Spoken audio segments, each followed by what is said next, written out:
నిర్గమకాండం 19వ అధ్యాయం 16వ వచనం.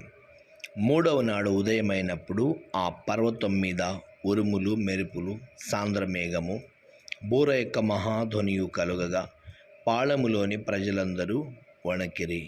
ప్రియ క్రైస్తవ సోదరులారా, సీనాయి పర్వతం మీదకి దేవుడు దిగొస్తున్నప్పుడు జరిగిన సన్నివేశం ఇది. అక్కడ ఉరుములు, మెరుపులు వచ్చి ఆ తర్వాత దేవుడు ఆ ప్రదేశంలో వచ్చి మోషేతో మాట్లాడినట్లుగా మనకు తెలుసు. ఇది జరిగిన కార్యం. అయితే జరగవలసిన దాని గురించి ప్రకటన గ్రంథంలో రాయబడిన మాటను ధ్యానం చేద్దాం. ప్రకటన గ్రంథం 8వ అధ్యాయం 5వ వచనం. ఆ దూత ధూపార్తిని తీసుకొని బలిపీఠము పైనున్న నిప్పులతో దానిని నింపి భూమి మీద పడవేయగా ఉరుములు, ధ్వనులు, మెరుపులు, భూకంపమును కలిగెను. చూసారా ప్రియులారా, జరగవలసిన వాటిని గురించి కూడా దేవుడు మాట్లాడుతూ ఉన్నారు. అదే ప్రకటన గ్రంథం 4వ అధ్యాయం 5వ వచనంలో మనం చూసినట్లయితే ఆ సింహాసనములో నుండి మెరుపులను, ధ్వనులను బయలుదేరుచున్నవి. ప్రియ దేవుని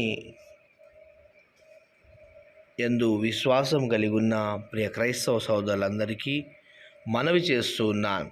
2016 సంవత్సరం నుండి ప్రతి సంవత్సరం వచ్చేటువంటి ఉరుములు, మెరుపులను చూస్తూ నేను ఎంతో సంతోషిస్తూ ఉన్నాను. ఎందుకనంటే ఈ ఉరుములు, మెరుపులు, ఈ ధ్వనుల గురించి మన చేతిలో ఉన్న పరిశుద్ధ గ్రంథములో వ్రాయబడి ఉన్నాయి.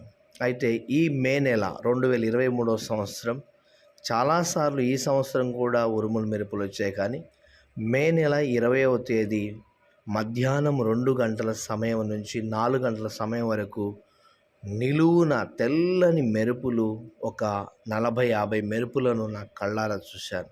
అక్కడక్కడ పిడుగులు పడ్డాయి. భయంకరమైన శబ్దము ఆకాశంలో వచ్చింది. గమనించాలని ప్రభు పేరిట మనవి చేస్తూ ఉన్నాను. స్తోత్రం.